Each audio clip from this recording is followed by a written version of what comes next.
Welcome to Revitalize and Replant with Mark Clifton, where we equip pastors to take their churches from declining to thriving by pointing them to a new future and a new hope. Join us weekly for encouragement and practical advice in your pastoring journey.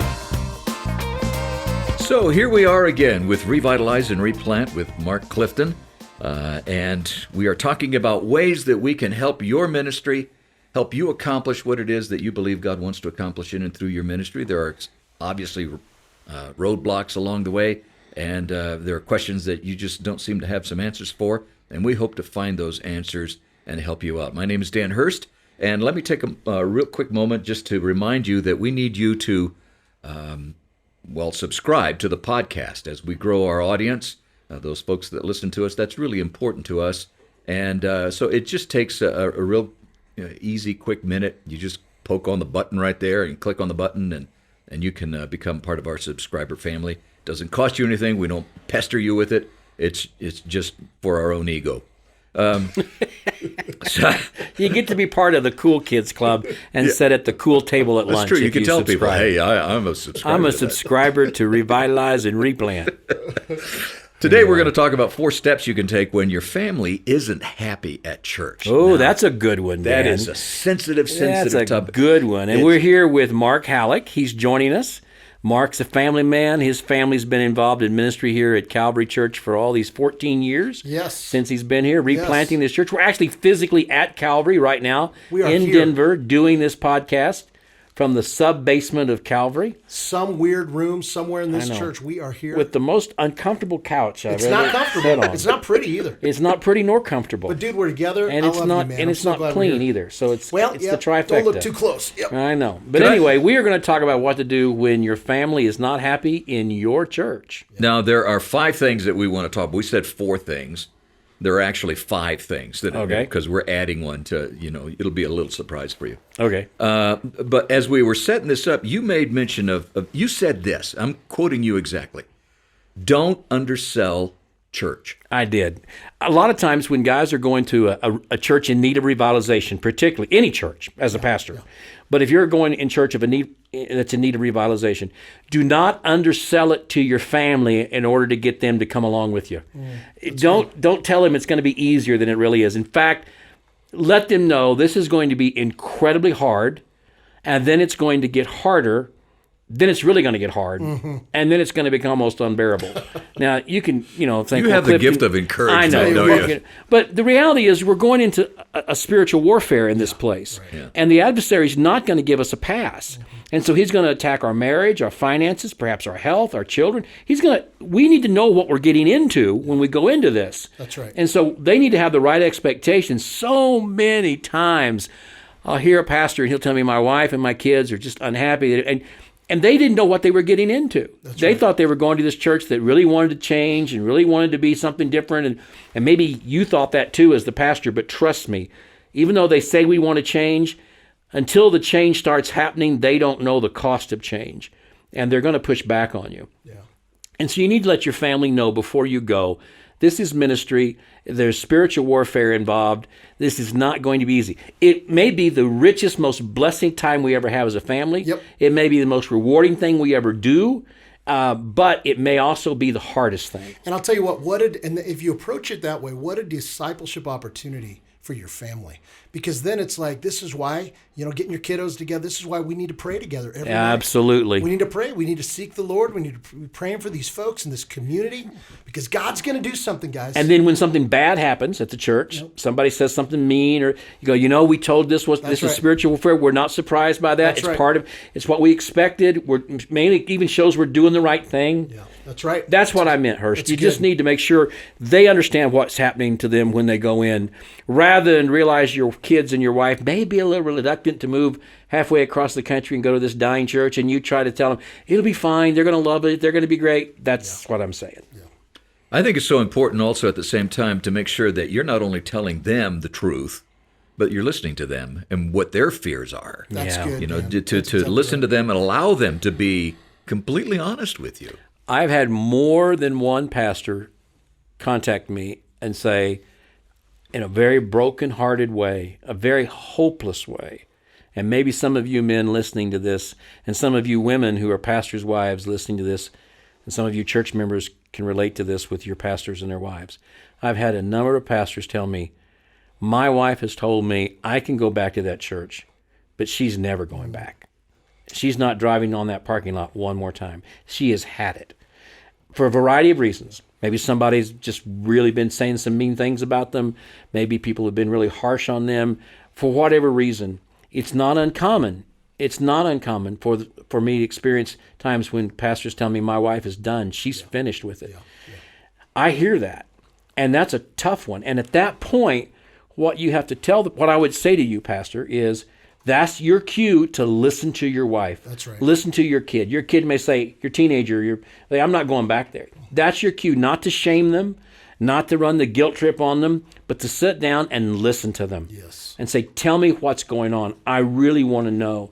And you need to be a soft place for them to land. They need to know, listen, they need to know that they are your first ministry. That's right. You cannot separate your church and your family. You can't say, well, I got to balance church and family. You'll never be able to balance church and family.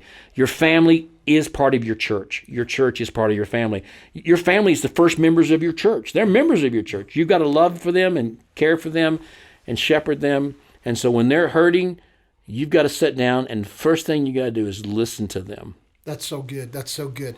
Don't take it personally. Don't get defensive. These are times to shepherd their souls. I mean, that is your number one calling. In fact, if you're not caring for the souls of your wife and your kids, you've no business shepherding the flock of God according to the scriptures. Wow. So be that dad, be that daddy that your kiddos can just come and you can hold them, and when they're hurting, let them cry and speak words of truth to them. Be a tender place. Like you said, I love that. Be a soft place to land. And when your spouse, your wife comes to you and she says, I've had it with this church and these people and what they're doing, don't interrupt her and say, now, wait a minute, let me remind you. You say, really? Man, tell me. I really want to hear it. I need to hear it. That's good. As your husband, I need to hear how this is hurting you. And don't try to fix it at that moment. Don't try to tell her how to deal with it at that moment. Yeah, that's right. She doesn't want you to fix it at that moment. She wants to know that you hear her at that moment. That's so good. So just listen to her and embrace her and tell her that she is your first ministry and you love her and you will always be there for her. Let her know she has the right to say those things to you, that she's hurting. And I've heard so many wives who feel like they don't have the freedom to tell that to their husband because he'll just turn on and say, well, you're the pastor's wife and, we've got to do this. And that's not the time to do that. It's the time to embrace them, listen to them, be a soft place to land, and let them know that you hear their hurt. Listen, when we read in the scriptures, we're called to rejoice with those who rejoice and weep with those who weep. That includes our families. Wow, that's true. And so we want to rejoice when they rejoice, but we want to weep with them when they weep. Yeah. Along with that is the next step, if you will, and that is learn to pray not only for them, but with them. Oh, man, that's true. If they're not praying for themselves and for that the circumstance that they're in, they're not going to win. They're never going to get past that. And teaching them spiritually how to pray in this difficult time it makes all the difference in the world. I've been doing ministry for a long time, 45 years, I think, and I'm at the age now where I don't care what people think. I'm not trying to impress anybody. The only reason I'm around is I just want to help people, and I can't help people if I'm not authentic. So I'm going to tell you the biggest struggle in my life as a pastor has been praying with my family. I can find it easier to pray with deacons' kids sometimes than my own kids. I'm not saying that's good. I'm not saying that's great. I'm saying the adversary does everything he can do to keep us from doing that. That's right. And as I look back on raising my kids, I should have been more intentional about praying with them and for them by name. I mean, we prayed every day. Of course we did. But you know what I mean. I mean really intentionally praying with them, letting them hear me say their name in prayer, letting my wife hear me say her name in prayer. If I could go back and do it over, I would be much more intentional about that, rather than sort of just superficial praying when they get to bed or praying when we get to school, but spending more time really praying for what mattered in their life and hearing them. I remember, that's the one thing, Dan's dad and my dad were roommates in college and very similar in many ways, World War II vets and all that kind of stuff, and they had a lot of similarities, and I know Dan has heard this too from his dad, but the way my dad would pray for me and my sisters, I remember that more than anything else. Wow. And he was a great preacher, but I remember him praying for me and for my sisters. And he would often weep when he prayed for me and my sisters. And I just wish I had done more of that. And so I think that's really important. They need to hear you and see you pray. You need to help lead them in prayer. Help them learn how to pray. Teach them to pray. And let me encourage in this. That's so good, Mark. It's so true. You know, we have a saying around our church that goes like this: lean into the awkward. Wow, that's good. Lean into the awkward. So like when it comes to community, people are weird. You're weird. I'm weird.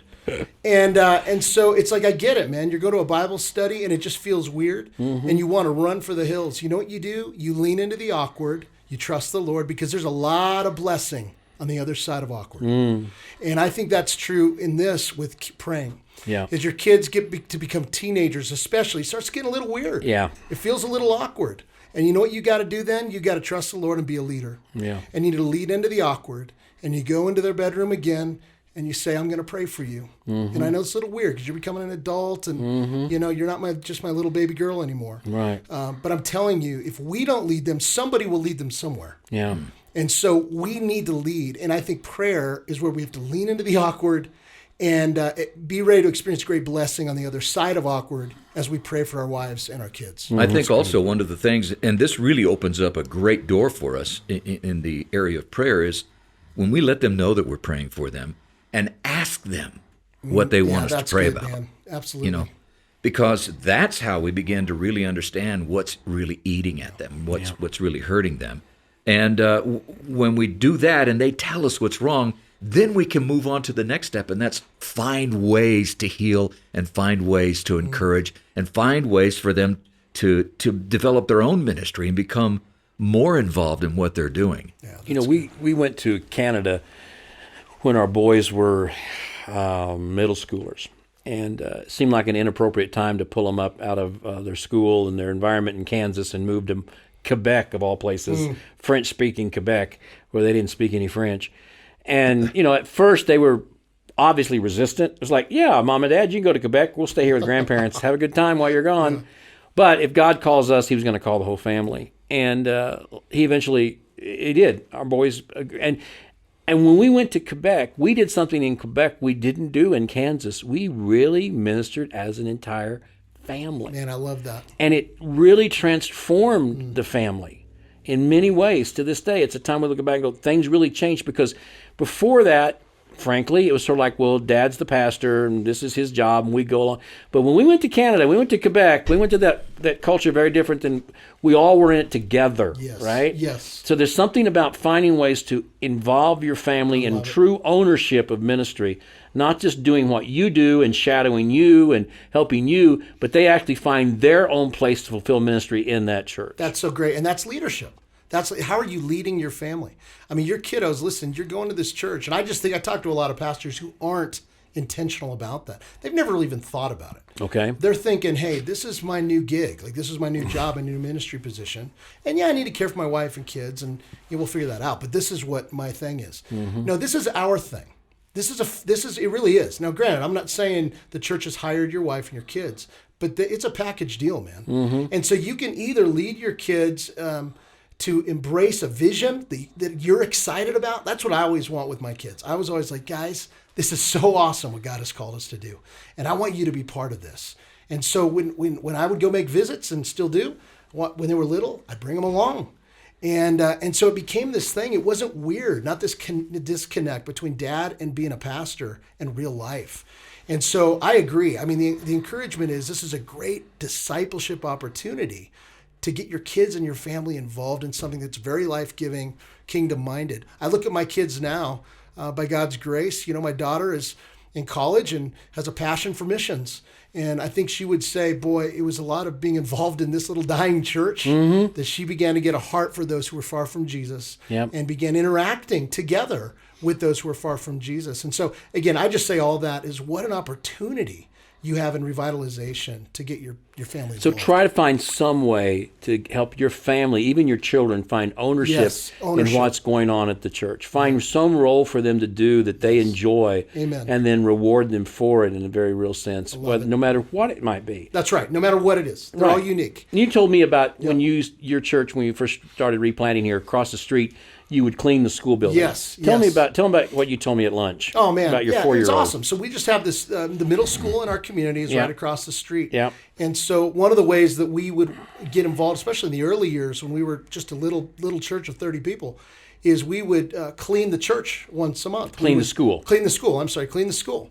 And we do that as everybody in the church. Mm-hmm. And I can remember one night, and I see my little boy, who at the time was probably 5 years old, and he's scrubbing a wall with an older gentleman in our church, and they're laughing and they're talking and they're scrubbing, and I'm going, man, that's a picture of intergenerational ministry. Right. But more than that, seeds were being planted. My son fell in love with that man and this church and the church. You know, as a young teenager, 12, 13 years old, my dad's church started a bus ministry back in the 70s, right? Earlier, that's everybody else awesome. was. Yeah.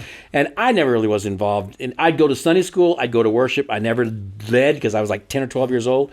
All of a sudden in bus ministry, I get to be in the bus ministry, right? I get to ride the bus and sign the kids on, sign them off.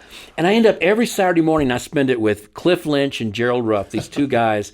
And they were two deacons, and they came every Saturday morning, and we would go make visits to all the bus route kids. And then every Sunday, we'd get there and start those buses up. I learned all about buses. I learned so much from Gerald and from Cliff.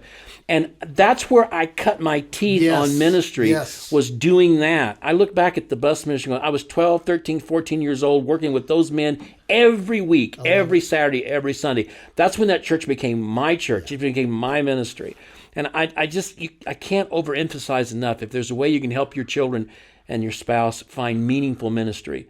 Now, if you can't, if the church is so dysfunctional and so broken, and I know some of you went to some places like that, there's really nothing, then we're going to talk about what you can do next. Yeah, that's good. That's really good. Which is, of course, and you mentioned this earlier, Mark, that sometimes you need to seek partner churches that can minister to your family and help you out.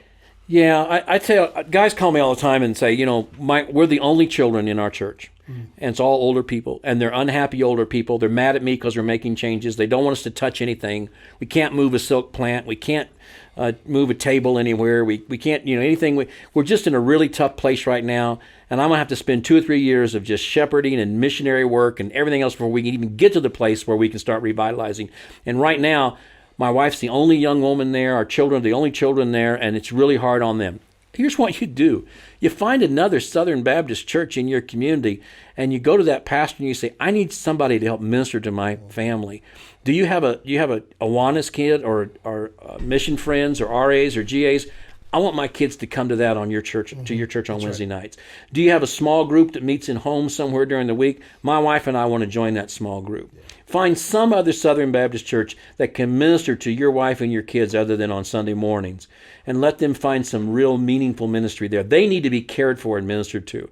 So don't overlook that. It's a real possibility that could happen, and it could be. I remember Dr. Rayner, one time he told me that he was at a small sort of struggling church when his boys were young, and they needed some other young people to be around, and so they sent them to another church in town. They got a little criticism from their church for doing that, but looking back, it was the best thing they could do for their boys at that point in time. They really needed that relationship that his church couldn't provide. And I think you've got to look at your family. It's not always the case. You don't just always do that, but that could be an option for you. For sure, especially the small group. If there's a good church that has a small group ministry, and you and your wife can visit and be part of that small group on Thursday nights or Tuesday nights, that can be so beneficial to your wife. Well, and I would say this, flipping it, if you're sitting here listening and you're in a larger or healthier church, absolutely, this is one of the ways you can bless those families in those struggling churches. Invite them in, serve them, look for ways to bless the wife of this pastor and the kiddos, and what an opportunity to put your arms around a pastor and his family in this little church that's being revitalized. So go talk to your associational mission strategist, your director of missions, or your state convention leader, and say, hey, our church would like to minister to the family of a pastor who's in a struggling or dying church that has kids. What could we do? Could you hook us up with them? Yeah. And then, invite them to Mission Friends or to RAs or to your youth group. Ask that pastor's wife to be part of your women's group. It'd be awesome. The power of partnership, man. Tremendous. We're in this together. We're in this together. So there you have it, 5 steps you can take when your family isn't happy at church and you're looking for ways to bring healing. By the way, there's another side to that, and that is there are people in your church, there are families, young families in your church that are thinking the same thing. How do I get my family to be That's happier? true. And if you go through that experience, you can help them also. We invite you to subscribe to the podcast. We'll be back here in a few days again with another podcast, and we want you to be a part of it. Let your friends and family know about it, and if you have any questions, be sure and ask. We take those questions, and we look for ways that we can address those things.